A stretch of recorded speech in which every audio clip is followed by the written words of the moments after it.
What if the games of Squid Game were no longer from childhood, but from the virtual worlds we grew up fearing and loving? In a battlefield where alliances shatter, from the Run! sky, They're falling colossal everywhere! blocks We have fall. to get out! In a neon maze, you're either the hunter or the hunted. In a pixelated world when night falls, monsters rise and walls collapse. Across endless floating platforms, one wrong jump means falling into the void. Let's start. And imagine the series like that. Level 1. Battle Royale. The arena opens with a deafening roar. Imagine hundreds of desperate players standing in a massive open field, their eyes scanning the horizon in fear. Above them, the sky rips open as supply crates fall with thunderous crashes, parachutes glowing under blinding spotlights. For a second, everyone hesitates. Then chaos erupts. Some sprint toward the falling crates, desperate for weapons or tools. Others hold back, wary of the death traps hidden inside. The air fills with shouts, footsteps, and the clatter of crates smashing into the dirt. When the first box bursts open, spears and makeshift weapons scatter across the ground. And then the killing begins. Gi-hun, trembling, finds himself shoulder to shoulder with Ali. For a brief moment, they form an alliance, back to back, fending off attackers with scraps of wood and broken metal rods. Ali's sharp instincts save them more than once, but in this game, alliances are fragile. A single supply crate lands between them, its glow promising survival. Gi-hun hesitates. Ali doesn't. The trust shatters like glass, and betrayal follows. In the distance, Se-byuk crouches low, her sharp eyes scanning the battlefield like a sniper. She moves silently, striking when no one expects it, leaving bodies behind in her wake. Explosions thunder as traps detonate, flames lighting up the night sky. The smell of blood and smoke chokes the survivors. The safe zone shrinks.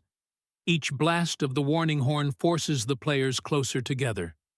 There is no escape, no place to hide. Friend turns on friend, and even the strongest bonds collapse under the weight of survival.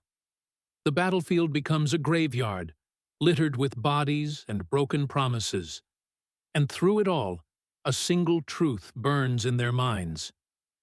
Here, killing isn't a choice. Tetris Survival. The arena transforms into a colossal metallic hangar. The floor vibrates with a low, menacing hum. Suddenly, the ceiling splits open, and glowing tetramino blocks begin to fall from the sky. They crash into the ground with the sound of thunderclaps, shaking the arena with every impact. Run! Players scream and We scatter. have to get out! Some are crushed instantly, their cries silenced under the weight of solid neon blocks. Others scramble desperately, pushing the heavy shapes, trying to align them into complete rows. The rules are cruel but simple. Complete a row, and a hidden gate opens beneath your feet, carrying you into safety. Fail, and the blocks will pile up until you are trapped and crushed alive. Ali, quick-thinking and analytical, calculates each fall. He shouts directions to others, guiding them to place the blocks efficiently. For a moment, he gives hope. Se-byuk, agile and fearless, squeezes through collapsing walls of blocks, her body inches away from death with every move. Gi-hun, trembling, tries to help, but his mistakes almost doom them all. The air is filled with metallic crashes, the grinding of stone against steel, and the screams of players too slow to react. Panic spreads like wildfire. A single wrong placement cascades into disaster, trapping dozens in a deadly avalanche of falling blocks. As the rows clear, gates open, and survivors drop into safety, leaving behind the broken bodies of those who failed. Gi-hun, sweat dripping down his face, pushes one last block into place, and collapses in relief. But the horror in his eyes tells the truth. This isn't a game anymore. Pac-Man maze darkness. Then, neon lights flicker to life, bathing the arena in glowing blue and purple. The players find themselves inside a colossal labyrinth, walls stretching endlessly in every direction. Small glowing orbs litter the ground like stars scattered across a night sky. A voice booms, "Collect the orbs, survive, fail, and you are eliminated." At first, it seems simple. Players rush forward, grabbing the glowing lights. But soon, the sound of footsteps echoes through the maze. From the shadows, masked guards appear, their movements silent, their presence chilling. They are the ghosts, and they are hunting. Gi-hun runs, heart pounding, as a guard turns the corner. He's trapped. His breath catches in his throat. At the last second, his hand closes around a massive glowing orb. Light explodes from his chest, flooding the corridor. For a brief moment, he becomes the hunter. With a cry of rage, he strikes back, dropping the guards one by one. But when the glow fades, the silence returns. He is prey again. Saebyuk moves like a shadow, her footsteps light and deliberate. She doesn't chase orbs. She searches for the exit, for survival. Every corner hides danger. Every turn could be her last. Ali, as always, tries to protect those around him. He gathers orbs, but risks his life to save others. In the cruel design of the game, kindness is punished. The labyrinth pulses with neon, the glow of hope clashing with the terror of pursuit. Every scream echoes endlessly through the corridors. And in the end, the maze proves one thing. You can run, but you can never hide level 4. Minecraft Trial. The players wake up in a world unlike any before.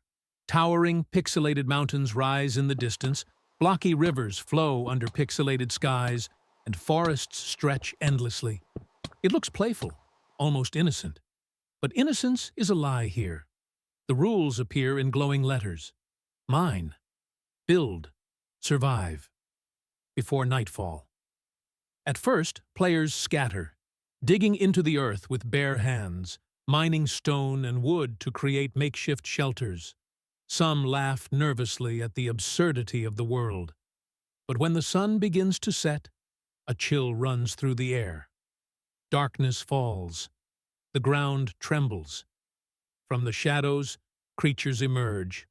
Soldiers in blocky masks, twisted into monstrous forms, crawl out of the earth. Their glowing eyes pierce the night. Panic explodes. Shelters burn, wooden walls crumble, and players are dragged screaming into the night. Gi-hun, clumsy and unskilled, struggles to hold a pickaxe.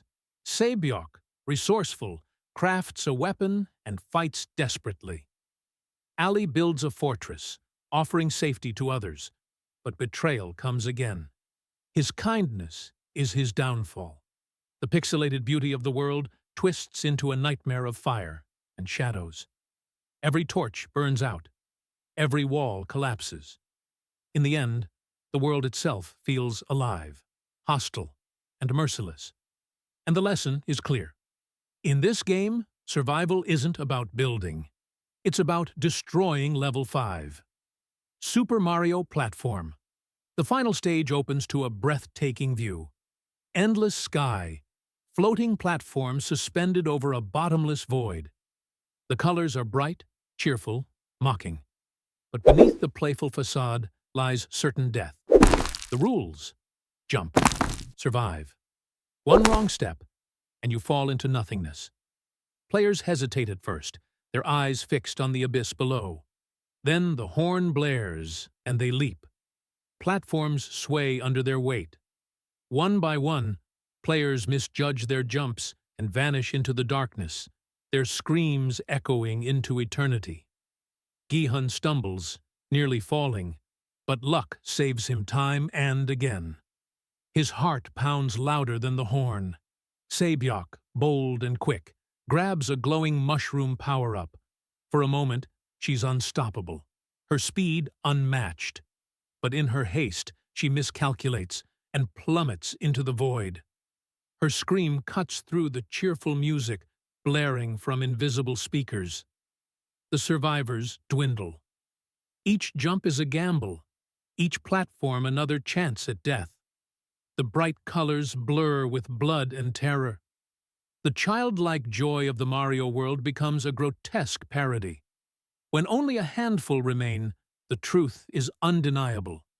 Here, luck isn't a blessing, it's a curse. The truth is, winning the game doesn't mean the end. It only means level 1 is complete. Because in Squid Game, there is always another stage, always a higher level. And the nightmare never stops. Don't forget to like and subscribe.